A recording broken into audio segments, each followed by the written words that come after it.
Selamat datang di video materi untuk mata kuliah Analisis dan Perancangan Sistem. Topik pembahasan kita hingga saat ini sudah sampai pada tahap desain. Dan yang kita bahas dalam video ini adalah tentang rancangan arsitektur dari sebuah sistem. Selamat menyimak. Seperti biasa, ada 3 topik yang dibahas pada video ini.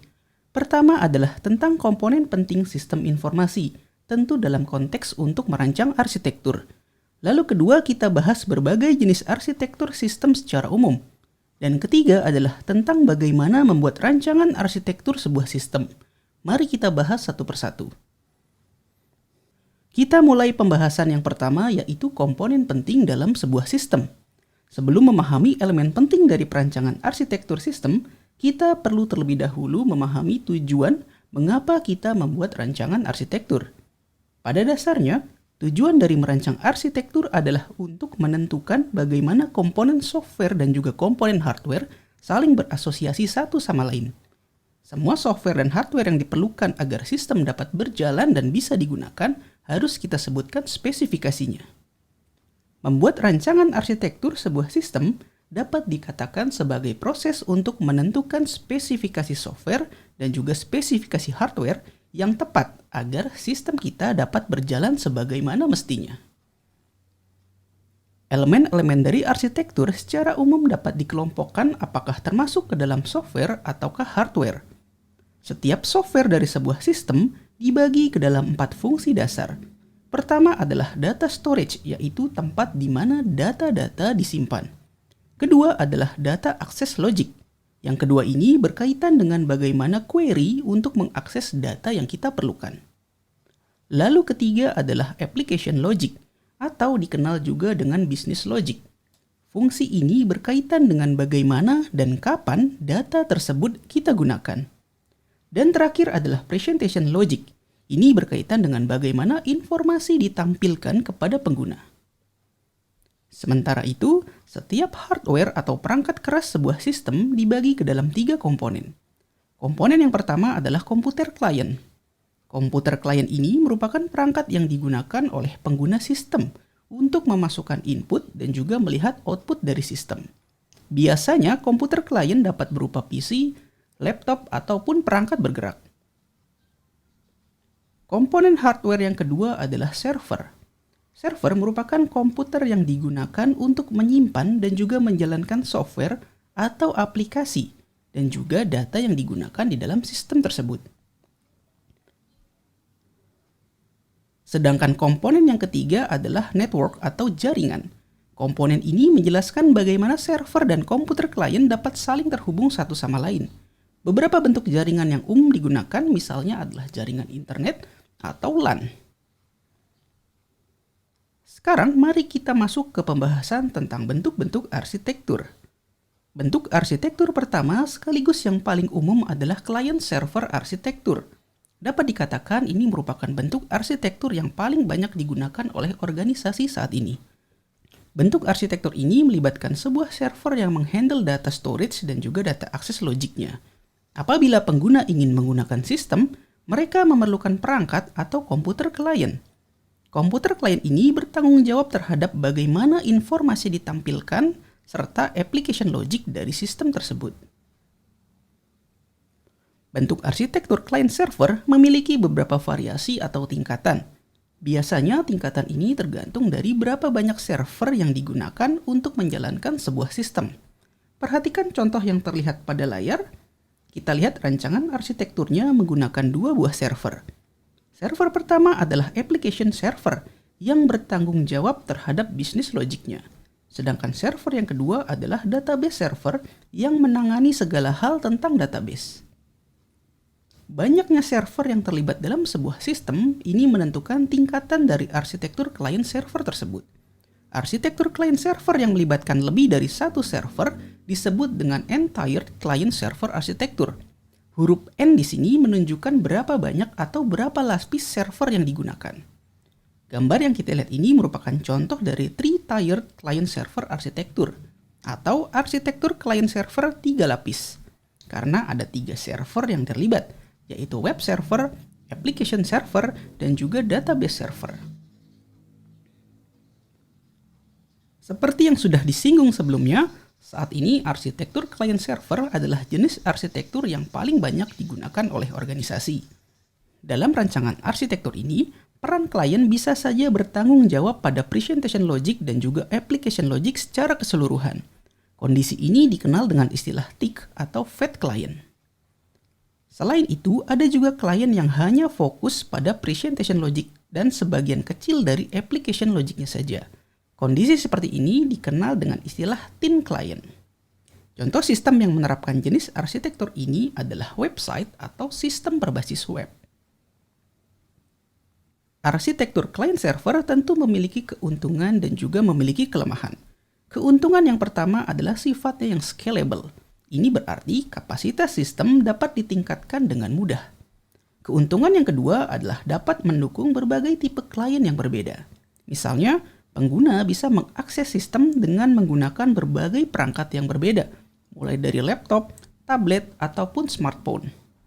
Keuntungan yang ketiga adalah kemudahan yang diberikan untuk memisahkan antara presentation logic, application logic, dan juga data access logic. Dan keuntungan yang selanjutnya, apabila terjadi kegagalan server, hanya aplikasi yang berada pada server tersebut saja yang terkena dampaknya. Ini dapat meminimalkan dampak kerusakan yang mungkin terjadi. Selain keuntungan, bentuk arsitektur client server juga memiliki beberapa kelemahan. Pertama adalah implementasi dan perawatannya yang rumit. Selain itu juga, pengembangan program untuk sistem dengan arsitektur ini relatif lebih sulit. Kelemahan lainnya terlihat pada proses pembaruan atau update sistem yang lebih sulit untuk dilakukan. Karena terkadang kita perlu mengupdate semua aplikasi pada klien. Bentuk arsitektur lainnya adalah server-based arsitektur. Arsitektur client server yang kita bahas sebelumnya mungkin adalah arsitektur yang paling banyak digunakan saat ini. Namun apabila kita berbicara tentang arsitektur tertua yang pernah ada untuk sistem informasi, maka server-based arsitektur ini adalah jawabannya. Arsitektur ini melibatkan server dan terminal, di mana komputer server menjalankan semua fungsi perangkat lunak dari sistem, seperti presentation logic, application logic, dan juga data access logic. Terminal berperan sebagai perpanjangan dari server tersebut, yaitu tempat pengguna menggunakan sistemnya. Sekarang, jenis arsitektur ini bukan merupakan satu-satunya pilihan seiring dengan perkembangan teknologi hardware dan software. Namun demikian, bentuk arsitektur seperti ini mungkin masih digunakan oleh perusahaan besar yang sudah lama berdiri. Sekarang ini, bentuk arsitektur terus berkembang untuk memenuhi kebutuhan sistem yang spesifik. Misalnya pada mobile application arsitektur yang dilatar belakangi oleh kebutuhan bisnis mobile apps yang berkembang dengan seiring perkembangan smartphone atau tablet. Dalam merancang arsitektur mobile apps, perlu diperhatikan seberapa besar presentation logic, business logic, serta data access logic ini dibebankan pada perangkat mobile, dan berapa besar yang ditangani oleh server. Ada dua istilah yang digunakan untuk klien pada mobile application arsitektur. Pertama adalah rich client. Pada rich client, beban proses paling banyak ada di perangkat klien. Misalnya ketika sistem menggunakan kamera dari smartphone, menggunakan GPS saat mengakses map, atau fitur lain yang ada pada perangkat kliennya. Istilah yang kedua adalah thin web-based client. Di sini, business logic dan data access logic dilakukan oleh server, misalnya aplikasi berbasis web yang responsif untuk perangkat mobile. Di antara keduanya, rich client cenderung lebih menuntut spesifikasi smartphone yang lebih tinggi. Konfigurasi dari arsitektur sebuah sistem dapat dikatakan juga berkembang pesat. Perkembangan teknologi membuat pilihan arsitektur sistem informasi menjadi lebih luas. Misalnya muncul teknologi virtualization dan juga cloud computing. Virtualization membuat perangkat atau sumber daya virtual. Misalnya server virtualization untuk membuat virtual private server atau yang dikenal dengan istilah VPS. Sementara itu, cloud computing memungkinkan proses atau bahkan services disediakan tanpa harus memiliki infrastruktur sendiri. Misalnya cloud storage, software as a service, dan lain sebagainya. Dampak paling signifikan dari perkembangan teknologi ini adalah penghematan sumber daya bagi organisasi karena kita tidak perlu membangun infrastruktur teknologi informasinya sendiri. Dan bahkan kita tidak perlu menyediakan sumber daya manusianya dan juga sistem IT-nya itu sendiri. Sekarang mari kita bahas bagaimana membuat rancangan arsitektur. Membuat sebuah rancangan arsitektur dimulai dari kebutuhan non-fungsional atau non-functional requirements. Oleh karena itu, kita harus pastikan terlebih dahulu bahwa setiap kebutuhan non-fungsionalnya sudah teridentifikasi dengan baik. Terdapat 4 jenis kebutuhan non-fungsional utama yang penting ketika kita merancang arsitektur, yaitu pertama adalah operational requirements, yaitu bagaimana sistem berjalan sehari-hari. Kedua adalah performance requirements. Ini berkaitan dengan bagaimana kinerja sistem yang dapat kita terima. Ketiga adalah security management. Ini adalah tentang bagaimana penerapan keamanan dalam sistem. Dan keempat adalah cultural and political requirements, yaitu apa saja kebutuhan terkait faktor manusia yang harus dipenuhi oleh sistem. Mari kita bahas lebih dalam satu persatu. Pertama adalah operational requirements. Perhatikan tabel berikut. Ada 4 tipe dari operational requirements. Pertama adalah technical environment requirements. Ini berkaitan dengan perangkat keras, perangkat lunak, dan juga jaringan khusus yang dikarenakan sebuah kebutuhan bisnis. Contoh kebutuhan ini misalnya, sistem harus berjalan dengan baik apabila pengguna menggunakan browser Mozilla Firefox. Kedua adalah system integration requirements, yang menerangkan bagaimana sistem dapat beroperasi bersama dengan sistem lain yang sudah ada. Misalnya, sistem harus dapat membaca data yang berbentuk file Excel, atau sebaliknya, data pada sistem harus dapat diekspor ke dalam bentuk file Excel. Ketiga adalah portability requirements, yaitu sejauh mana sistem dapat beroperasi pada lingkungan atau environment lain yang berbeda. Misalnya, apakah sistem dapat dijalankan pada sistem operasi Windows dan juga Linux secara bersamaan. Keempat adalah maintainability requirements, yaitu sejauh mana sistem dapat dipelihara atau beradaptasi terhadap perubahan bisnis yang mungkin saja terjadi. Contoh yang termasuk dalam kebutuhan jenis ini misalnya, pembaruan versi sistem dilakukan setiap 6 bulan sekali. Kebutuhan non-functional utama yang kedua adalah performance requirements. Performance requirements meliputi speed requirements, capacity requirements, dan juga availability and reliability requirements. Speed requirements adalah tentang waktu yang diperlukan oleh sistem ketika menjalankan fungsi tertentu. Misalnya, waktu respon dari sistem harus kurang dari 4 detik untuk setiap transaksi yang dilakukan dalam jaringan tertentu. Berikutnya ada juga capacity requirements, yaitu tentang berapa banyak pengguna atau volume data maksimal yang diharapkan dapat ditangani oleh sistem tersebut. Misalnya, sistem harus dapat diakses dengan lancar oleh 2000 pengguna yang mengakses secara bersamaan. Selanjutnya ada availability and reliability requirements. Ini berbicara tentang aksesibilitas dari sistem. Seberapa sering sistem dapat diakses dan berapa lama waktu pemulihan sistem apabila server down adalah 2 contohnya. Contoh lain yang termasuk dalam kebutuhan ini misalnya adalah sistem harus tersedia selama 7 kali 24 jam.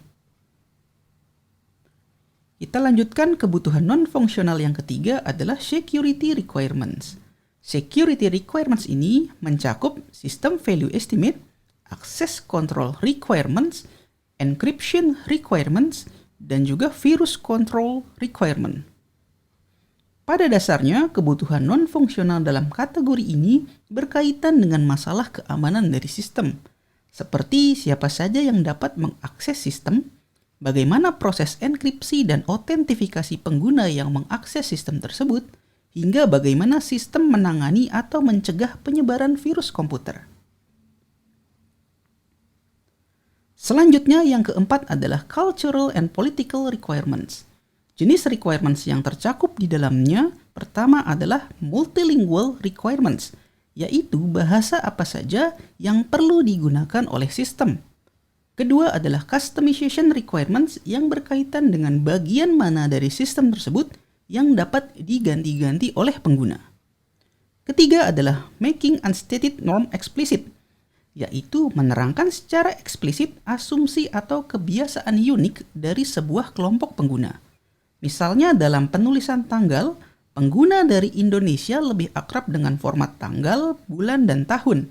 Sementara itu, pengguna dari luar negeri mungkin lebih terbiasa dengan format bulan, tanggal, dan tahun.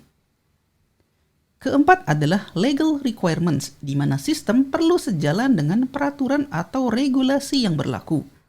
Misalnya data pengguna dari Eropa tidak boleh dipindahkan ke negara Amerika Serikat, dan lain sebagainya. Pada akhirnya, kebutuhan non-fungsional, terutama 4 jenis kebutuhan utama yang telah dibahas sebelumnya, akan menentukan jenis arsitektur apa yang akan diterapkan ketika kita menjalankan sebuah sistem. Tabel di samping merupakan contoh bagaimana setiap kebutuhan non-fungsional ini menentukan pemilihan jenis rancangan arsitektur yang akan digunakan oleh sistem.